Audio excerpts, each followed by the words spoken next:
Hi students, welcome to my channel. Today's session NMMS 8th class Physical Science. 8th class Physical Science. First పాఠం బలము. First unit బలము force పై ముఖ్యమైన అంశాలను discuss చేసుకుందాం. ముఖ్యమైన అంశాలు మా okay. Wish you all the best. Please like, share and subscribe to my channel. So first unit 8th class physical science బలము. సో ఫస్ట్ సైడ్ హెడ్డింగ్ చూడమా, నిశ్చల స్థితి. నిశ్చల స్థితి రెస్ట్ మా. రెస్ట్ అంటే నిశ్చల స్థితి అంటే పదార్థము లేదా వస్తువు యొక్క సహజ స్థితిని, వస్తువుల లేదా పదార్థం యొక్క సహజ స్థితిని ఏమంటారంటే నిశ్చల స్థితి అంటాము. రెస్ట్ లో రెస్ట్ అన్నమాట. ఆ నిశ్చల స్థితిని మార్చేది లేదా మార్చడానికి ప్రయత్నించే దానిని బలం అంటాం. వస్తువు నిశ్చల స్థితిలో ఉన్నప్పుడు నిశ్చల స్థితిని మార్చేది లేదా మార్చడానికి ప్రయత్నించే దానిని బలం అంటాము. అలాగే సమవేగంతో రుజుమార్గంలో పోయే వస్తువు యొక్క స్థితిని, సమవేగంతో రుజుమార్గంలో పోయే స్థితిని మార్చేది లేదా మార్చడానికి ప్రయత్నించే దానిని బలము అంటాము. సో బలమును నిర్వచించము అంటే వస్తువుల నిశ్చల స్థితిని కానీ సమవేగంతో రుజుమార్గంలో పోయే స్థితిని కానీ మార్చేది లేదా మార్చడానికి ప్రయత్నించే దానిని బలం అంటాము.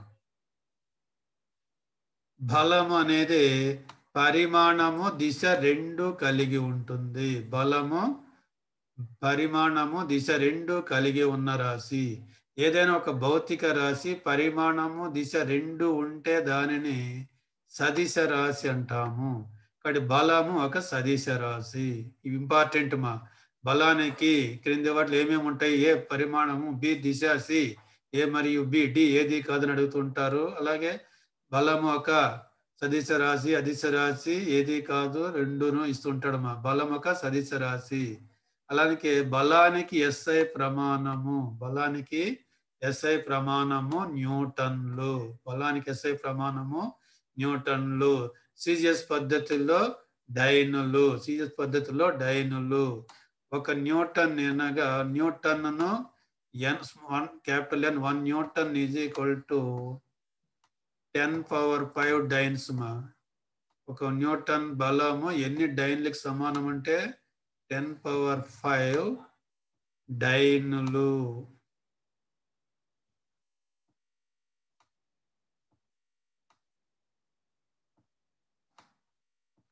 నెక్స్ట్ అలాగే బలాన్ని ఇంగ్లీష్లో ఫోర్స్ అంటాము. ఎఫ్ అనే అక్షరంతో సూచిస్తాం.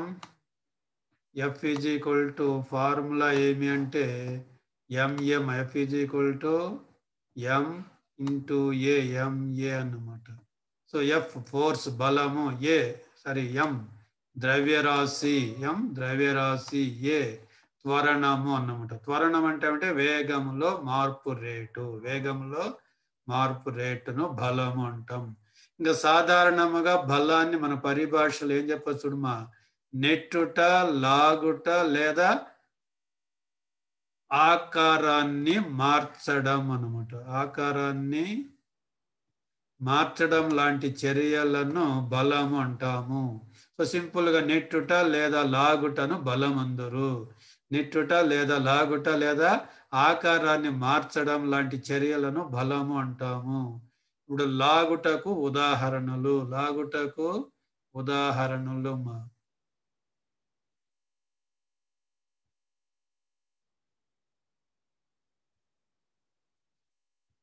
ఇక్కడ పటంలో చూడండి మా. ఫస్ట్ పటంలో ఎద్దులు బండిని లాగుతూ ఉన్నాయి. ఎద్దులు బండిని లాగుతూ ఉన్నాయి. ఇక్కడ ఇది లాగుట, పుల్, లాగుటకు ఉదాహరణలు మా. అలాగే ఇక్కడ ఒక గేమ్, రెండు టీంలు టగ్ ఆఫ్ వార్ అనే గేమ్లో తాడును ఇరువైపులా లాగుతున్నారు. సో లాగడము. ఇక్కడ ఇద్దరు పిల్లలు చూస్తే ఒకరికొకరు చేతులు పట్టుకొని వెనుకకు లాగుకుంటున్నారు. సో లాగుట. అలాగే ఇక్కడ చూస్తే పటంలో జెండాను ఎగురవేయడం, ఇది లాగుటకు ఉదాహరణ. అలాగే ఇక్కడ చెట్టు నుండి పండ్లు భూమి వైపుకు రాలుతూ ఉన్నాయంటే భూమి ఆ పండ్లను తన వైపుకు లాగుతుంది. దాని గురుత్వాకర్షణ బలం అంటాం. అలాగే ఇక్కడ 4లో చూస్తే ఇనుప శీలలు, ఇనుప ములకలు, ఇనుప శీలలు అయస్కాంతముచే ఆకర్షింపబడినవి. సో ఇనుప శీలలను అయస్కాంతము తన వైపుకు లాగింది అంటాం. అలాగే నెట్టుటమ, పుష్ అంటే నెట్టుటకు ఉదాహరణలు, నెట్టుటకు ఉదాహరణలు చూడుమ, నెట్టుట, పుష్. సో మొదటి పటంలో చూస్తే మీకు కారును మనిషి ముందుకు నెడుతూ ఉన్నాడు. ఫలితంగా కారు నిశ్చల స్థితి నుండి చలన స్థితిలోకి వస్తుంది. నిశ్చల స్థితి నుండి చలన స్థితిలోకి వస్తుంది. అలాగే బాలుడు టైరును కర్రతో పదే పదే నెట్టుతూ ఉన్నాడు. నెట్టుట. ఇక్కడ ఇద్దరు బాలికలు ఏం చేస్తున్నారు? ఒకరికొకరు నెట్టుకుంటున్నారు చూడు మా చేతులతో. సో నెట్టుట అంటాం. నెక్స్ట్, నెట్టుట మరియు లాగుట రెండు ఒకే చర్యలో జరగవచ్చు. ఉదాహరణకి ఇక్కడ చూస్తే వ్యక్తులు బోర్వెల్ను తవ్వుతూ ఉన్నారు. సో బావిని తవ్వినప్పుడు ఈ గుణపాన్ని పైకి లాగాలి, మళ్ళీ క్రిందికి వదలాలి. కాబట్టి ఇందులో నెట్టుట మరియు లాగుట రెండు ఉంటాయి. అలాగే బ్లాక్ బోర్డు మీద ఉన్న అక్షరాలను డస్టర్తో తుడిపేటప్పుడు డస్టర్ను ముందుకు వెనుకకు మనము లాగడము, నెట్టడము జరుగుతుంది. కాబట్టి ఈ ప్రక్రియలో కూడా నెట్టుట, లాగుట రెండు ఉన్నవి. ఈ విధంగా కొన్ని సందర్భాల్లో నెట్టడము, కొన్ని సందర్భాల్లో లాగడం అనే ప్రక్రియలు ఉంటాయి అన్నమాట. నెక్స్ట్ వన్ ఇప్పుడు లాగుటకు కొన్ని ఉదాహరణలు చూడండి. ఎద్దు బండిని కదలడానికి లాగడం ద్వారా బలాన్ని ప్రయోగిస్తుంది. అలాగే టగ్ ఆఫ్ వార్, లాగుల్లో పీకుళ్ళు ఆట యందు ఇరు జట్ల ఆటగాళ్ళు త్రాడును తమ వైపుకు లాగడం ద్వారా బలాన్ని ప్రయోగిస్తారు. అలాగే చెట్టు నుండి పండ్లు రాలుటకు కారణం గురుత్వాకర్షణ బలము వల్ల భూమి వైపుకు లాగబడమే. అలాగే పండ్ల రసాలను స్ట్రాతో తాగుతాం. ఆ స్ట్రాతో తాగేటప్పుడు లాగడం ద్వారానే త్రాగుతున్నాం. అలాగే ఒక అయస్కాంతము ఇనుప మేకులను తన వైపుకు ఆకర్షిస్తుంది. అంటే ఇక్కడ లాగుట అనే ప్రక్రియ జరుగుతుంది అంటాం. నెక్స్ట్, నెట్టుటకు ఉదాహరణలు చూడుమా. పేపర్లోకి పిన్నును నెట్టుట, గుచ్చుట. పేపర్లోకి పిన్నును గుచ్చుట, ఇది నెట్టుటకు ఉదాహరణ. కారు ముందుకు కదులుట, కారును మనిషి ముందుకు నెట్టినప్పుడు కదులుతుంది కాబట్టి అక్కడ నెట్టుట ప్రక్రియ ఉంది. నెక్స్ట్, వస్తువు యొక్క ఆకారంలో మార్పు అన్నాం. వస్తువు యొక్క ఆకృతిలో మార్పు. సో నెట్టుట, లాగుట, ఆకారంలో మార్పు వంటి ప్రక్రియలు బలానికి చెప్పవచ్చు. ఇప్పుడు ఆకృతిలో మార్పుకు ఉదాహరణ చూడమా. ఒక నిమ్మకాయను తీసుకొని రసాన్ని పిండినప్పుడు, రసాన్ని తీసివేసినప్పుడు బలం ప్రయోగిస్తాము. ఇక్కడ పిండడం ద్వారా దాని యొక్క ఆకృతిని మారుస్తాం. అలాగే టూత్ పేస్ట్ నుండి పేస్ట్ మనం బ్రష్ పైకి తీసుకునేటప్పుడు పేస్ట్ పై బలాన్ని ప్రయోగించడం అంటే నొక్కడం ద్వారా పేస్ట్ బయటకు వచ్చి ఆకృతిలో మార్పు వస్తుంది. అలాగే ఒక స్ప్రింగ్ను దాని ఆకృతిని మార్చి స్ప్రింగ్ను నెట్టినట్లయితే మనం నొక్కినట్లయితే చిన్నదిగా మారుతుంది, ఆకృతిలో మార్పు వస్తుంది. అలాగే రబ్బర్ బ్యాండ్ తీసుకుని వేళ్లతో సాగదీసినట్లయితే ఆకారము మారుతుంది, అంటే పొడవు మారుతుంది. ఇవన్నీ కూడా ఆకారంలో మార్పుకు ఉదాహరణలు అన్నమాట. నెక్స్ట్ వన్ బల ప్రభావాలు. బలాన్ని ఎక్కడెక్కడ మనము ఉపయోగిస్తున్నాం. ఫస్ట్ బలం అంటే చెప్పుకున్నాం, వస్తువుల నిశ్చల స్థితిని మార్చేది లేదా మార్చడానికి ప్రయత్నించేది. ఇంకో విధంగా రుజుమార్గంలో ప్రయాణించే వస్తువుల యొక్క చలనాన్ని మార్చేది లేదా మార్చడానికి ప్రయత్నించేది అన్నాం. ఫస్ట్ వన్ నిశ్చల స్థితిలో గల వస్తువును గమనములోకి మార్చడం. నిశ్చల స్థితిలో ఫుట్బాల్ ఉంది, గ్రౌండ్లో నేలపైన మనం ఉంచినాం, అది ఏ స్థితిలో ఉందంటే నిశ్చల స్థితిలో ఉంది. కాలుతో తన్నినట్టయితే ఫుట్బాల్ ఏమవుతుంది? ముందుకు చెలిస్తుంది, అక్కడ గమనములోకి వస్తుంది. అంటే తన్నడం ద్వారా ఫుట్బాల్ ఏమవుతుంది? గమనంలోకి వస్తుంది. తన్నుట అనేది కూడా బలానికి ప్రమాణము, ఒక బలమే నెట్టుట అన్నమాట. కాబట్టి అలాగే గుర్రము బండిపై బలాన్ని ప్రయోగించడం ద్వారా ముందుకు కదులుతుంది. బండి నిశ్చల స్థితిలో ఉంది. గుర్రం దానిపై బలం ప్రయోగిస్తే ముందుకు కదులుతుంది, అంటే గమనంలోకి వస్తుంది. అలాగే ఆటగాడు బంతిని కొట్టడం ద్వారా బంతిని గమనంలోకి తీసుకురావడం. అలాగే రైలు ఇంజన్ ఉంది. రైలు ఇంజన్ ఏం చేస్తుంది? రైలు అనేది ఇంజన్ను నెట్టడము లేదా లాగడం ద్వారా బోగీలపై బలాన్ని ప్రయోగించి చలనంలోకి తీసుకొస్తుంది. అలాగే ఈ అయస్కాంతం ఏమవుతుంది? ఒక ఇనుప మేకులు దగ్గరగా తెచ్చినప్పుడు ఇనుప మేకులను తన వైపుకు ఆకర్షిస్తుంది. అంటే నిశ్చల స్థితిలోని ఇనుప మేకులు అయస్కాంతం వైపుకు కదులుతున్నాయి. ఈ విధంగా వస్తువుల నిశ్చల స్థితిని గమనములోకి మార్చుతుంది బలము. నెక్స్ట్, గమనములో ఉన్న వస్తువులను నిశ్చల స్థితిలోకి మార్చడం. ఉదాహరణకు క్రికెట్ ఆటల్లో బ్యాట్స్మెన్ బంతిని కొట్టినప్పుడు వేగముగా వస్తున్నటువంటి ఆ బంతిని ఫీల్డర్ ఏం చేస్తాడు? 2 చేతులతో క్యాచ్ పట్టుకుంటాడు. అప్పుడు బంతి చలనంలో ఉండేది ఆగిపోతుంది, నిశ్చల స్థితికి వస్తుంది. అలాగే వెహికల్స్, కారు, బస్సు, జీబు, మనం మోటార్ బైకులు ఇవన్నీ చూస్తే చలనంలో ఉన్నప్పుడు బ్రేక్లు వేసినట్టయితే ఏమవుతాయి? వెంటనే నిశ్చల స్థితికి వస్తాయి. కాబట్టి కదులుతున్న కారు బ్రేక్ వేసినప్పుడు అక్కడ బలాన్ని ప్రయోగిస్తున్నాము. ఘర్షణ ప్రభావం వల్ల నిశ్చల స్థితికి వస్తుంది. అలాగే దొర్లుతున్న ఫుట్బాల్ బంతి భూమితో ఘర్షణ వల్ల ఆగిపోతుంది. దొరుకుతున్న బంతి కొద్ది దూరం వెళ్ళాక ఏమైపోతుంది? ఆగిపోతుంది. అక్కడ ఏమవుతుంది? భూమి, నేల అనేది దానిపై వ్యతిరేక దిశలో ఘర్షణ బలాన్ని ప్రయోగించడం వల్ల ఆగుతుంది. అలాగే పైకి విసిరిన రాయి నిదానముగా క్రింద పడిపోయి ఆగిపోవడాన్ని మనం గమనిస్తూ ఉంటాం. దీనికి కారణము గురుత్వాకర్షణ బలము. అక్కడ నిశ్చల గమనములో ఉన్న వస్తువు నిశ్చల స్థితిలోకి వచ్చిందంటాం. అలాగే స్వేచ్ఛగా డోలనాలు చేస్తున్న లోలకము. లోలకము ముందుకు వెనుకకు కదులుతూ ఉంటుంది. అదేమవుతుంది? గాలితోని ఘర్షణ వలన నిశ్చల స్థితికి వస్తుంది. సో ఈ విధంగా వస్తువుల గమనాన్ని, చలనంలో ఉన్న వస్తువుల స్థితిని నిశ్చల స్థితిలోకి మారుస్తుంది. అదే బలము అన్నమాట. నెక్స్ట్, వస్తువు యొక్క వడిలో లేదా కదిలే దిశలో మార్పు రావడం. సో ఇంతకు ముందు నెట్టుటకు ఉదాహరణలో ఒక బాలుడు టైరును కర్రతో నెడుతూ ఉన్నాడు అని చెప్పుకున్నాం. ఆ కర్రతో ఆ టైరు పై పదే పదే తను కొడుతూ ఉంటే ఏమవుతుంది? ఆ టైర్ యొక్క వడి, టైర్ ఇంకా వేగంగా ముందుకు కదులుతుందంటే వడి పెరుగుతుంది అంటాం. అలాగే బంతి దొర్లుతూ ఉన్నప్పుడు ఎదురుగా మనం ఏదైనా అడ్డుగా మన కాలితో అడ్డం పెట్టినట్టయితే ఏమవుతుంది? వేరే దిశలో తన దిశను మార్చుకుని ప్రయాణించడం గమనించవచ్చు. ఇక్కడ చూడమా, పైకి విసిరిన రాయి ఏమవుతుంది? వడిలో అలాగే దిశలో కూడా మార్పు రావడానికి కారణము గురుత్వాకర్షణ బలమే.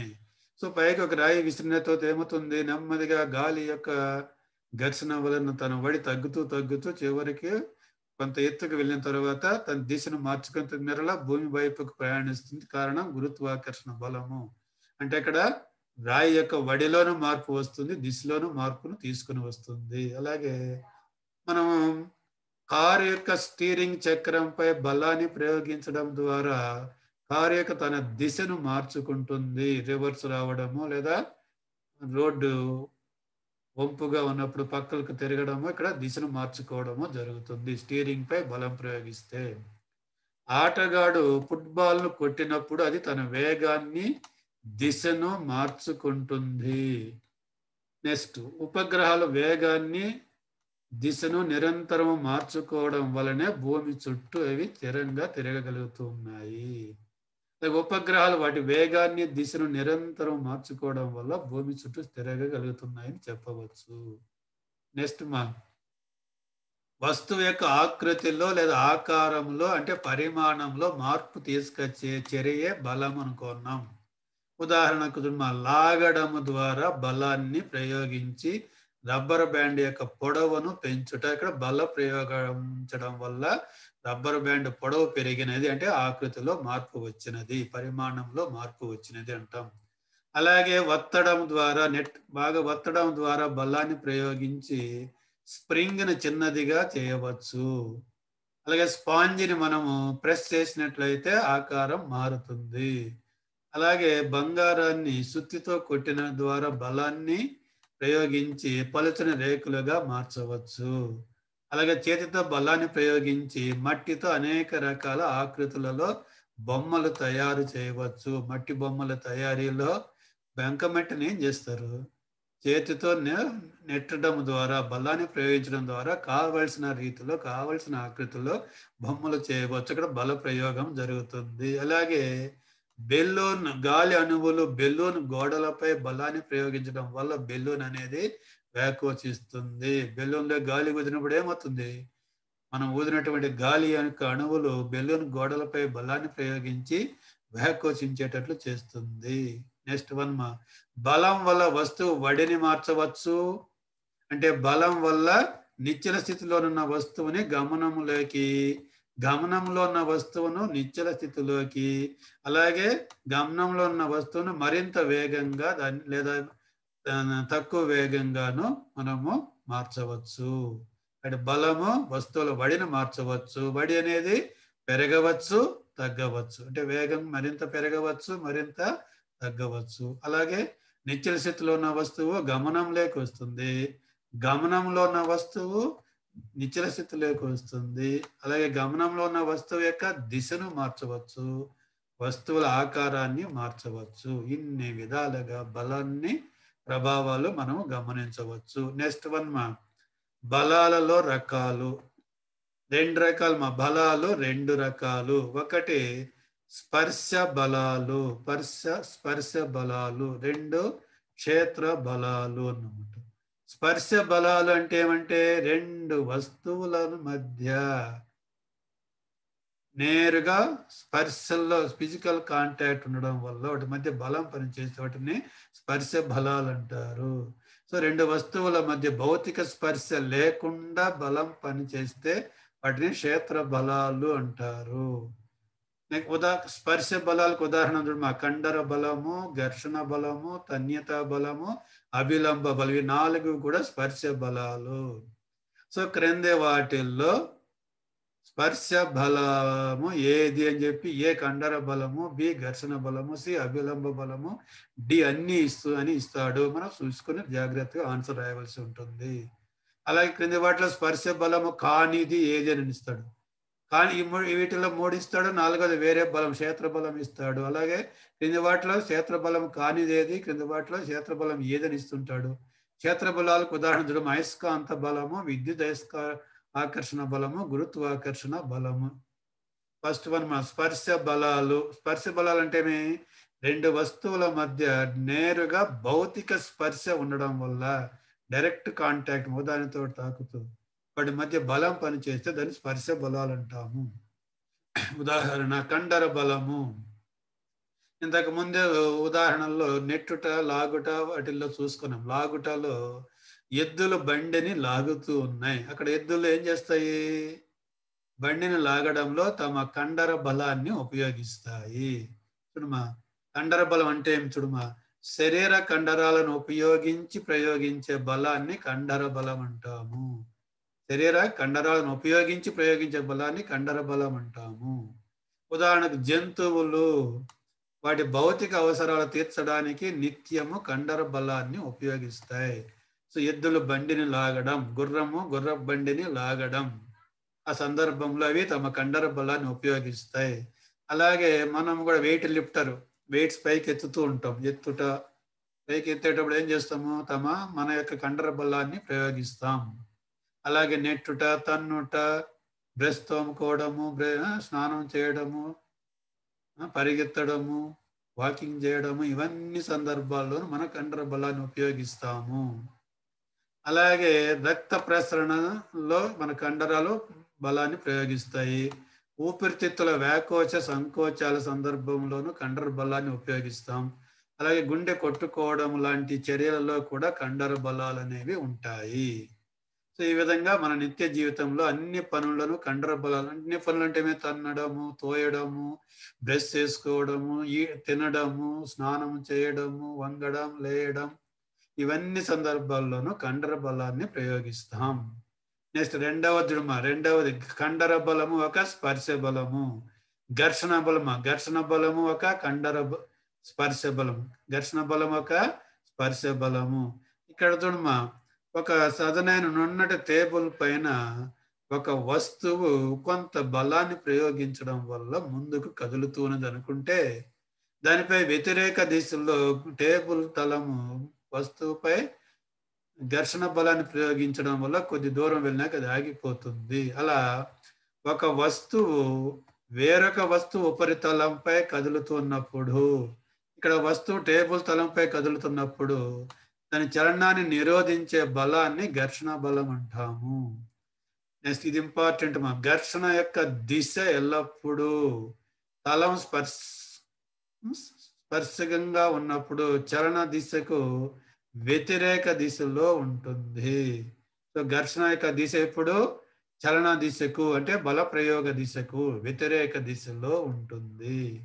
నెక్స్ట్ అభిలంబ బలము. అభిలంబ బలము ఇప్పుడు ఏదైనా ఒక వస్తు తలము వేరొక తలము మీద లంబ దిశలో కలుగజేసే బలాన్ని అభిలంబ బలం అంటారు. ఉదాహరణకి ఇక్కడ చూస్తే ఒక టేబుల్ మీద, ఇది ఒక టేబుల్ అనుకున్నాం, టేబుల్ మీద ఒక బుక్ లేదా ఏదో ఒక బ్లాక్ దిమ్మె ఉంది అనుకున్నాం. సో ఇక్కడ ఏమవుతుంది, దిమ్మి యొక్క భారము ఎంజి అంటాము. దిమ్మెను క్రిందికి లాగడానికి ప్రయత్నిస్తుంది, క్రింది వైపుకు ఎల్లప్పుడూ పనిచేస్తుంటుంది. అలాగే టేబుల్ తలం వస్తువుపై టేబుల్ తలానికి లంబ దిశలో బలాన్ని కలగజేస్తుంది. ఆ బలాన్ని మనం అభిలంబ బలము అంటాము. సో ఎన్ అనేది అభిలంబ బలము, ఇది టేబుల్ తలానికి లంబ దిశలో నిలువుగా పైకి పనిచేస్తూ ఉంటుంది. సో ఈ అభిలంబ బలము, గురుత్వాకర్షణ బలము రెండు ఒకదానికొకటి వ్యతిరేక దిశలో పనిచేస్తూ సమానంగా ఉండడం వలన వస్తువు నిశ్చల స్థితిలో ఉంటుంది. అలాగే ఇక్కడ చూడమ్మా, ఒక వాలు తలముపై ఒక దిమ్మె జారుతూ ఉంది. సో ఇక్కడ తీసుకుంటే ఆ దిమ్మె యొక్క భారము ఎల్లప్పుడూ క్రింది భూమికి నిట్ట నిలువ క్రింది వైపు భూమికి కింద వైపు పనిచేస్తూ ఉంటుంది.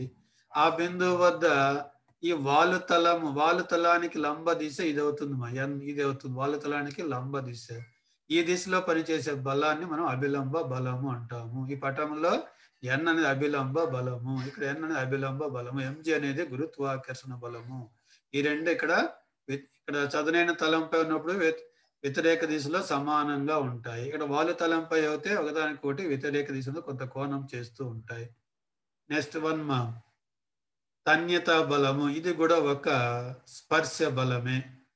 తాడు లేదా దారములోని బిగుసుదనాన్ని తన్యతా బలం అంటాము. తన్యత సింపుల్ గా లేదా తన్యతా బలము, తాడు లేదా దారంలోని బిగుసుదనము. ఇక్కడ చూడమా, ఒక సపోర్టుకు దారముతో ఒక వస్తువును వేలాడదీసినాము. ఆ వస్తువు అనేది క్రింద పడిపోకుండా ఆధారము సహాయముతో తాడు అనేది పట్టి ఉంచుతుంది. ఇక్కడ తాడు లేదా దారము లేదా స్ప్రింగ్ అని కూడా అనొచ్చు. అందులో ఉండే బిగుసు ధనాన్ని మనము తన్యతా బలం అంటాము. దాన్ని టీతో సూచిస్తాం. సో టీ అనేది తన్యతా బలము. ఇక్కడ కూడా చూడమా, ఇట్లా ఒక వస్తువు వేలాడుతూ ఉన్నప్పుడు వస్తువు యొక్క భారము ఎంజి అంటాము. ఇది గురుత్వ బలము. భూమి వైపుకు క్రిందికి పనిచేస్తూ ఉంటే తాడులోని తన్యత పైకి పనిచేస్తూ ఉంటుంది. సో ఇక్కడ ఈ విధంగా ఏదైనా ఒక ఆధారమునకు వేలాడదీయబడిన వస్తువుపై పనిచేసే బలాలు ఏవేవి అంటే గురుత్వాకర్షణ బలము, సింపుల్ గా గురుత్వ బలం అంట, మరియు తన్యత. ఇవి రెండింటి దిశలు ఏ విధంగా ఉంటాయంటే ఒకదానికొకటి వ్యతిరేక దిశలో ఉంటాయి. ఇందులో గురుత్వ బలం భూమి వైపుకుంటే తన్యత వ్యతిరేక దిశలో ఉంటుంది.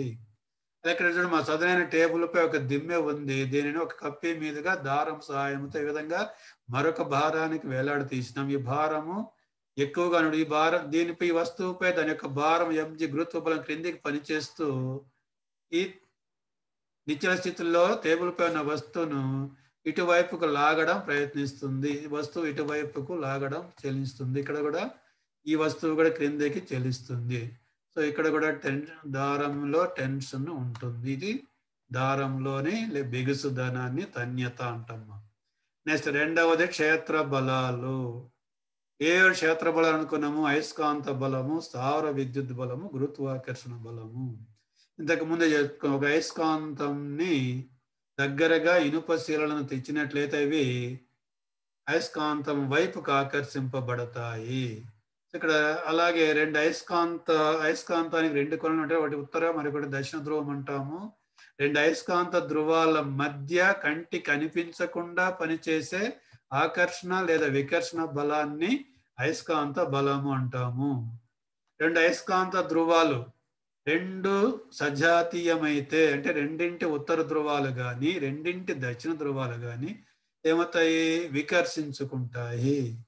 ఒక అయస్కాంతం యొక్క ఉత్తర ధ్రువం మరొక అయస్కాంతం యొక్క దక్షిణ ధ్రువాన్ని అయితే ఆకర్షిస్తుంది. అయస్కాంత బలం వల్ల నెట్టుట, లాగుట వంటి చర్యలు జరుగుతాయి. ఒకేలాంటి ధ్రువాలు సజాతి ధ్రువాలు అంటాము. సజాతి ధ్రువాలు. సో ఇట్లా అయస్కాంతం వేసి ఇక్కడ ఎన్ అని రాస్తాము. సో ఇక్కడ మరొక అయస్కాంతం వేసి దీని యొక్క ఎన్ అని రాస్తాము. ఇప్పుడు రెండింటి యొక్క ఉత్తర ధ్రువాలు దగ్గరగా వచ్చినప్పుడు వీటి మధ్య ఇక్కడ ఏ బలం ఉంటుంది? వికర్షణ అనేది ఉంటాయి. ఇక్కడ వికర్షణ అనేది ఉంటుంది. అలాగే రెండింటి యొక్క సౌత్ పోల్స్ రెండింటి యొక్క సౌత్ పోల్స్ దక్షిణ ధ్రువాలు అంటాం. దగ్గరగా తెస్తే ఏమవుతుంది? ఇప్పుడు కూడా సజాతి ధ్రువాలు అంటాము, వికర్షించుకుంటాయి. అలా కాకుండా ఒకదాని యొక్క నార్త్ పోల్ ఉత్తర ధ్రువము మరొక దాని యొక్క దక్షిణ ధ్రువము దగ్గరగా తెస్తే ఏమవుతుంది? ఇప్పుడు విజాతి ధ్రువాలు అంటాం. వీటిని విజాతి ధ్రువాలు అంటాం. విజాతి ధ్రువాలు ఆకర్షించుకుంటాయి. సో సజాతి ధ్రువాలు వికర్షించుకుంటాయి. వేరు వేరు ధ్రువాలు అంటే విజాతి ధ్రువాలు ఆకర్షించుకుంటాయి. ఏకధ్రువ అయస్కాంతాలు ఉండవు. సో ఒక అయస్కాంతము మరొక అయస్కాంతాన్ని స్పర్శలో లేకున్నా కూడా కొద్ది దగ్గరగా తెచ్చినట్లయితే అది ఆకర్షించగలదు లేదా వికర్షించగలదు. అందువల్ల స్పర్శలో లేకుండా వాటి మధ్య బలం పనిచేస్తుంది కాబట్టి దీన్ని క్షేత్ర బలానికి ఉదాహరణగా చెప్పుకోవచ్చు. నెక్స్ట్ స్థావర విద్యుత్ బలము లేదా విద్యుత్ ఆకర్షణ బలము. చూడమా, మనం ఒక బెలూన్ తీసుకొని దానిని సిల్క్ గుడ్డ కేసు రుద్దినట్టు గాలి ఊది సిల్క్ గుడ్డ కేసు రుద్దినట్లయితే అది తేలికగా ఉన్న వస్తువులను ఆకర్షిస్తుంది. అలాగే ఒక దువ్వెన తీసుకొని మన పొడి జుట్టు కేసి దువ్వినట్లయితే, పొడి జుట్టు కేసి పదే పదే దువ్వినట్లయితే ఆ దువ్వెన ఏమవుతుంది? తేలికపాటి కాగిత ముక్కలను ఆకర్షిస్తుంది. ఇక్కడేమి రబ్బర్ బెలూన్ను గాలి ఊది సిల్క్ గుడ్డతో రుద్దినప్పుడు బెలూన్ అనేది ఆవేశపూరితమైనదిని, ఆ వస్తువుని ఆవేశపూరిత వస్తువు అంటాం. ఇలా అప్పుడు ఆ ఆవేశపూరిత వస్తువును వేరొక ఆవేశపూరిత వస్తువు లేదా ఆవేశ రహిత వస్తువు దగ్గరగా తెస్తే, చూడమా, ఒక ఆవేశ వస్తువు వేరొక ఆవేశపూరిత లేదా ఆవేశ రహిత వస్తువుపై కలుగజేసే బలాన్ని స్థావర విద్యుత్ అంటాము. స్థావర విద్యుత్ బలము అంటాము. అలాగే దువ్వెనుంది, మొదటగా అది ఆవేశ రహిత వస్తువు అంటాం. ఆవేశ రహిత వస్తువు అంటాం దువ్వెన మొదట్లో. దాన్ని పొడి జుట్టు కేసు రుద్దినట్లయితే ఏమవుతుంది? ఆవేశాన్ని పొందుతున్నప్పుడు అది ఆవేశపూరిత వస్తువు అంటాం. ఆ దువ్వెన తేలికపాటి వస్తువుల దగ్గర తెచ్చినప్పుడు ఆకర్షిస్తుంది. వాటి మధ్య ఉండే బలం ఏంటంటే విద్యుత్ ఆకర్షణ బలము లేదా స్థావర విద్యుత్ బలం అంటాం. నెక్స్ట్ గురుత్వాకర్షణ బలము. ఇంతకు ముందే చెప్తుంది, చెట్టు నుండి పండ్లు కిందికి రాలడం భూమి యొక్క గురుత్వాకర్షణ బలం వలనేని. కాబట్టి ద్రవ్యరాశి గల రెండు వస్తువుల మధ్య పనిచేసే బలాన్ని గురుత్వాకర్షణ బలం అంటాము. అంటే విశ్వములోని ఏ రెండు వస్తువుల మధ్యనైనా బలం ఉంటుంది. ఏ రెండు వస్తువులనైనా బలం ఉంటుంది. ఆ బలాన్ని గురుత్వాకర్షణ బలం అంటాము. అయితే చాలా చిన్న వస్తువుల మధ్య పనిచేసే గురుత్వాకర్షణ బలాన్ని మనము చాలా తక్కువగా ఉంటుంది కాబట్టి గుర్తించలేము. అదే భూమి యొక్క గురుత్వాకర్షణ బలము గుర్తించగలము. చెట్టు నుండి క్రిందకి పండ్లు రాలడం భూమి యొక్క గురుత్వాకర్షణ బలమే అన్నమాట. ఈ విధంగా భూమి అనేది తన మీద ఉన్న లేదా భూమికి దగ్గరగా ఉన్న ప్రతి వస్తువు పైన గురుత్వాకర్షణ బలాన్ని కలుగజేస్తుంది. నెక్స్ట్ ఫలిత బలం అంటేనేమి చూడమ్మా, ఒకే వస్తువుపై వేరు బలాలు పనిచేస్తూ ఉండొచ్చు, ఎక్కువ బలాలు పనిచేస్తూ ఉండొచ్చు. ఇవి ఎక్కువ బలాలు పనిచేస్తున్నప్పుడు ఇక్కడ చూడమ్మా, రెండు బలాలు ఒకే వస్తువుపై సరళ రేఖ మార్గంలో వ్యతిరేక దిశలో పనిచేస్తూ ఉన్నప్పుడు ఆ రెండింటి బలాల భేదానికి ఫలిత బలము సమానమవుతుంది.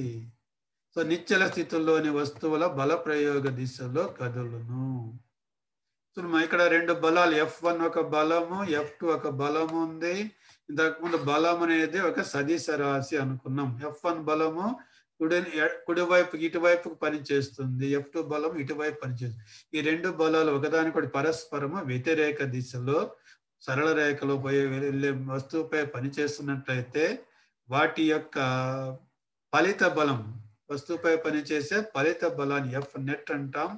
ఏమైనా F1 ప్లస్ మైనస్ F2 లేదా F1 మైనస్ F2 రెండింటి బలాల భేదానికి సమానము చెప్పవచ్చు. ఈ విధంగా ఒక వస్తువుపై ఎక్కువ బలాలు పనిచేస్తుంటే పనిచేసే అన్ని బలాల బీజీయ మొత్తాన్ని ఫలిత బలము అంటాము. అన్ని బలాల బీజీయ మొత్తాన్ని ఫలిత బలం అంటాం. సో ఇక్కడ F1 plus minus F2, minus F2 ఎందుకు రాసినాము? F1 అనేది కుడివైపు ఈ దిశలో పనిచేస్తూ ఉంది. సో కుడివైపుకు పనిచేసే బలాలను ధనాత్మకంగా తీసుకోవాలి. F2 అనేది ఎడం వైపుకు పనిచేస్తుంది. ఇలా ఎడం వైపు పనిచేసే బలాలను రుణాత్మకంగా తీసుకోవాలి. దిశ తప్పకుండా చెప్పాలి. అందువల్ల మైనస్ F2 రాసుకున్నాం. కాబట్టి అట్లాంటి కూడడాన్ని ఏమంటారంటే బీజీయ మొత్తము అంటాం. సో ఫలిత బలం అంటాము. నెక్స్ట్ ఫ్రీ బాడీ డయాగ్రామ్ చూడమా. స్వేచ్ఛా వస్తు పటం అనగానేమి? స్వేచ్ఛా వస్తు పటం అనగానేమి చూడమా. నిర్దిష్ట సమయం వద్ద ఒక వస్తువుపై పనిచేసే అన్ని బలాలను చూపుతూ గీసిన పటాన్ని స్వేచ్ఛా వస్తు పటం అంటాం. దీన్ని FBDతో ఫ్రీ బాడీ డయాగ్రామ్ అంటాం. ఇంగ్లీష్లో ఫ్రీ బాడీ డయాగ్రామ్ అంటాం. అందువల్ల స్వేచ్ఛ వస్తుపటం అనగానేమంటే నిర్దిష్ట సమయం వద్ద ఒక వస్తువుపై పనిచేసే అన్ని బలాలను చూపుతూ గీసిన పటాన్ని స్వేచ్ఛా వస్తు పటం అంటారు. ఉదాహరణకు ఇక్కడికి వస్తే ఇక్కడ చూడము, ఇదొక స్వేచ్ఛా వస్తు పటం అంటాం. ఈ వస్తువుపై తాడు తన్యత పనిచేస్తుంది మరియు వస్తు భారం MG క్రిందికి పనిచేస్తుంది. రెండు బలాలను చూపుతూ గీసిన గటిది ఒక స్వేచ్ఛా వస్తు పటం అంటాము. అలాగే ఇది ఒక స్వేచ్ఛా వస్తు పటము. అలాగే టేబుల్ పైన ఉన్న పుస్తకముపై పనిచేసే బలం తీసుకుంటే బలము MG అంటాము. అది W తో సూచిస్తాం. క్రింది వైపు పనిచేస్తుంటుంది గురుత్వ బలము. అభిలంబ చర్య N పై వైపు పనిచేస్తుంది. ఇది ఒక స్వేచ్ఛా వస్తు పటం అంటాం. అలాగే వాయుతలంపై కదులుతున్న వస్తువుపై పనిచేసే బలాలన్నీ కూడా ఇక్కడ తీసుకున్నాం. ఇది ఒక స్వేచ్ఛా వస్తు పటం అంటాం. అది స్వేచ్ఛా వస్తు పటము అంటేనేమి మా. నెక్స్ట్ 1 చూడమా. పీడనము అంటేనేమి? పీడనము ప్రమాణ వైశాల్యము గల తలముపై లంబముగా పనిచేసే బలాన్ని పీడనం అంటాం. ప్రమాణ వైశాల్యం గల తలంపై లంబముగా పనిచేసే బలాన్ని పీడనము అంటాము. సో పీడనము ఈజ్ ఈక్వల్ టు బలము బై వైశాల్యము. పీడనాన్ని ఇంగ్లీష్లో ప్రెజర్ అంటాము. అందువల్ల P రాస్తే P ఈజ్ ఈక్వల్ టు బలాన్ని ఫోర్స్ అంటాము, F రాస్తాము, బై వైశాల్యాన్ని ఇంగ్లీష్లో ఏరియా అంటాము, క్యాపిటల్ A రాస్తాము. సో పీడనము ఈజ్ ఈక్వల్ టు బలము బై వైశాల్యము. అంటే పీడనము తనపై ప్రయోగించిన బలానికి అనులోమానుపాతంలోను, అంటే బలం పెరిగితే పీడనము పెరుగుతుంది. నెక్స్ట్ స్పర్శ వైశాల్యానికి విలోమానుపాతంలోను ఉంటుంది. సో ఏ వైశాల్యం ఎక్కువగా ఉంటే పీడనము తక్కువగాను, వైశాల్యం తక్కువగా అంటే పీడనము ఎక్కువగాను ఉంటుంది. నెక్స్ట్ పీడనానికి SI ప్రమాణం చూడమా. Newton per metre square. బలానికి SI ప్రమాణం న్యూటన్ పర్ ఏ. వైశాల్యానికి ప్రమాణం మీటర్ స్క్వేర్ కాబట్టి న్యూటన్ పర్ మీటర్ స్క్వేర్ మా. సో అందువల్ల ఇక్కడ చూడమా, ప్రెజర్ అంటే పీడనము వైశాల్యానికి విలోమానుపాతంలో ఉంది. అంటే వైశాల్యం తక్కువగా ఉంటే పీడనం ఎక్కువగా ఉంటుంది. అందువల్ల మనము పెన్సిల్‌ను తీసుకొని మనదెలిన వైపుకు మన అరిచేతి వైపు గుచ్చినట్లయితే ఎక్కువ పెయిన్ అనిపిస్తుంది. అదే మనము షార్ప్ షార్ప్ చేయకుండా ఉండే వైపు నుండి నొక్కినట్లయితే అంత బలం నొప్పి అనిపించదు. అక్కడేమి షార్ప్ చేసినప్పుడు పెన్సిల్ మన వైపు మన యొక్క స్పర్శ వైశాల్యం ఏ అనేది తక్కువగా ఉండడం వల్ల ఎక్కువ పీడనాన్ని కలుగజేస్తుంది. అలాగే కత్తి తీసుకున్నట్టయితే కత్తులు బాగా పదునైన కత్తి పదును లేకుండా లావుగా ఉండే కత్తి తీసుకున్నట్లయితే పదునైన కత్తి వైపు కూరగాయలు తరిగినట్లయితే సులభంగా తరగవచ్చు. ఎందుకు పదునైన వైపు ఆ వైశాల్యం స్పర్శ వైశాల్యం తక్కువగా ఉండి మనం ప్రయోగించే బలం వల్ల కలిగే పీడనము ఎక్కువగా ఉంటుంది. ఇక్కడ పదునైన కత్తితో కూరగాయలను తరగడం తేలిక, ఎందుకంటే ఎక్కువ పీడనాన్ని కలుగజేస్తుంది. ఎందువల్ల అంటే వైశాల్యం తక్కువగా ఉండడం. నెక్స్ట్ మా స్పర్శలో ఉన్న వస్తువుల చలనము. స్పర్శలోనున్న రెండు గాని అంతకంటే ఎక్కువ గాని వస్తువుల చలనము. చూడమా ఇక్కడ డయాగ్రామ్ లో చూడమా 2 వస్తువులు M1 M2 ఉన్నాయి. మొదటి వస్తువు ద్రవ్యరాశి M1, రెండవ వస్తువు ద్రవ్యరాశి M2. 2 వస్తువులు ఇక్కడ ఏమవుతున్నాయి, ఒకదానికొకటి తాకుతూ ఉన్నాయి, స్పర్శలో ఉన్నవి. నెక్స్ట్ మొదటి వస్తువు యొక్క ద్రవ్యరాశి M1 అనుకుంటే M1 ద్రవ్యరాశిపై F బలాన్ని ప్రయోగించినాం. F బలాన్ని ఇక్కడ మొదటి ద్రవ్యరాశిపై కలుగజేసినాం. మొదటి ద్రవ్యరాశిపై F బలాన్ని కలుగజేసినాం. అప్పుడు 2 వస్తువులు ఒకే దిశలో సమాన త్వరణముతో ప్రయాణిస్తాయి. సో F బలం అనేది M1 పై ప్రయోగిస్తే రెండింటిలోనూ ఒకే త్వరణం, సమాన త్వరణము కలుగజేస్తాం. ఆ రెండింటిలో కలిగిన సమాన త్వరణాన్ని F అనుకుంటాం. ఇంతకుముందే చెప్పుకున్నాం మనం బలాన్ని. ఫార్ములా F = MA అన్నమాట.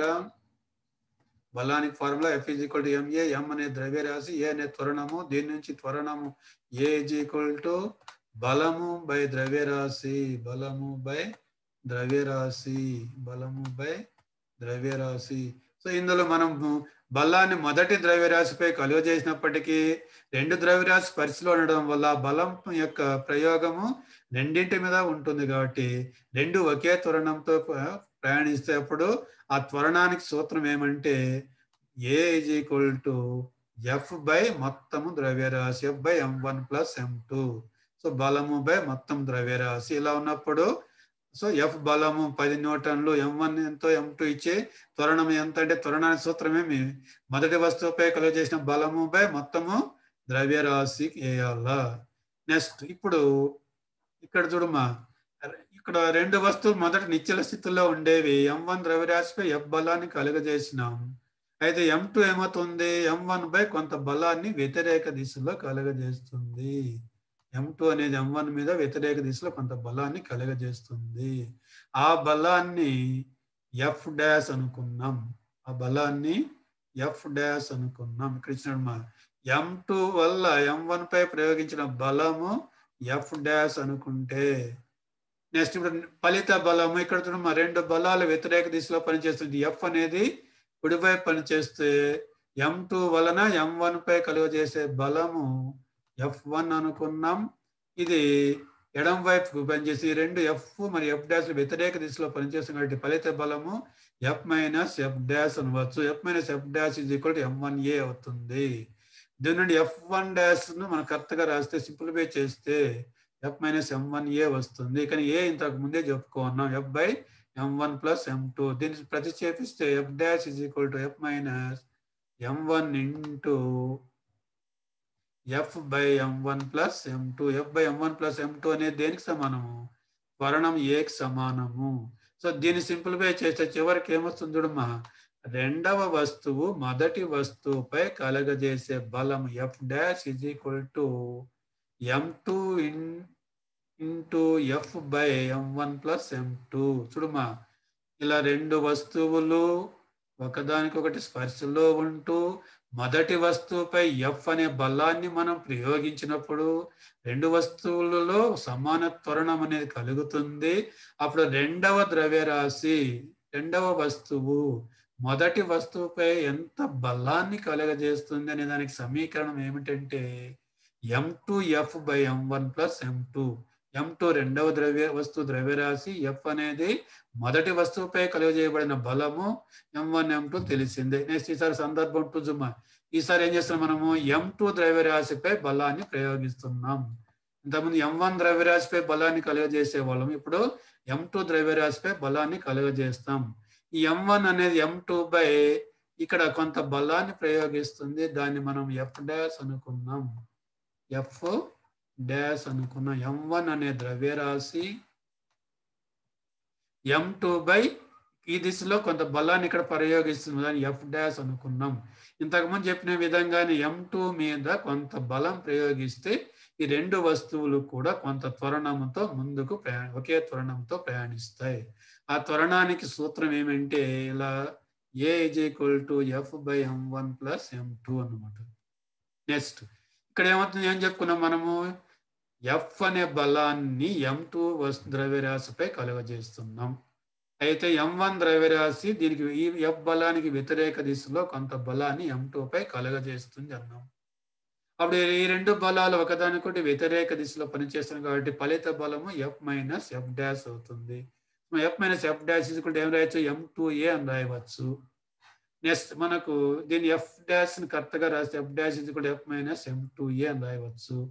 ఏ బదులు F/m1 + m2 రాస్తే, ఏ బదులు F/m1 + m2 రాసి సూక్ష్మీకరిస్తే F dash M1 F/m1 + f2. ఇందులో F డాష్ అంటే ఏమి, రెండవ వస్తువు మొదటి వస్తువుపై కలుగజేసే బలము ఏమి, మొదటి వస్తువు ద్రవ్యరాశి ఇంటూ రెండవ వస్తువుపై కలుగజేయబడిన మనం ప్రయోగించే బలము M1 + m2.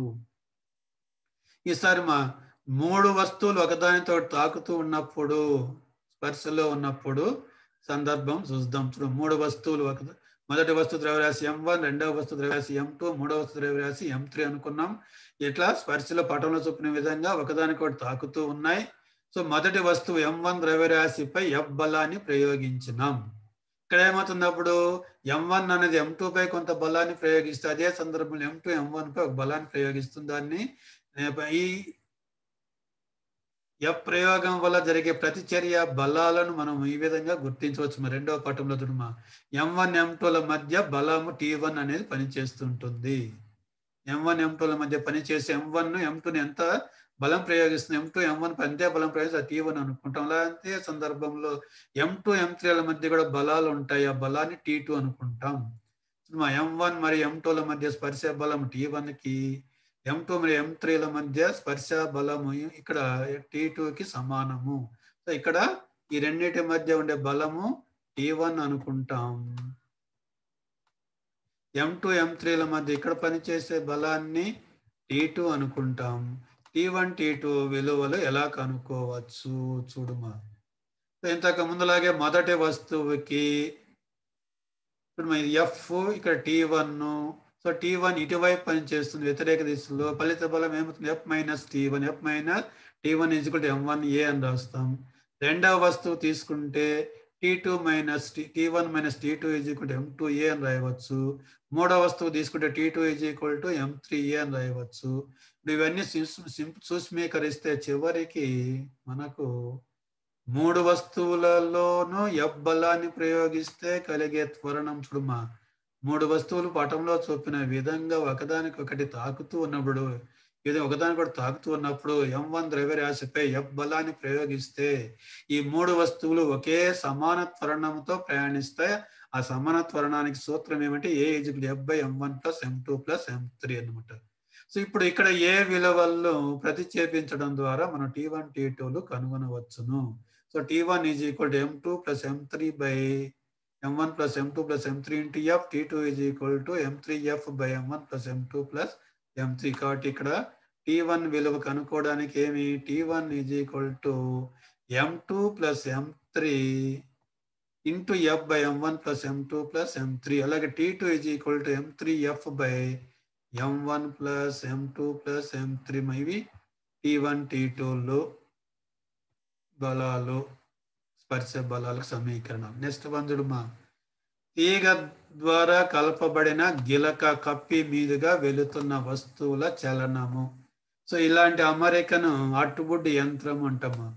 పటంలో చూపిన విధంగా ఇది ఒక గిలక లేదా కప్పి అంటాం. గిలక లేదా కప్పి అంటాము. గిలక లేదా కప్పి అంటాము.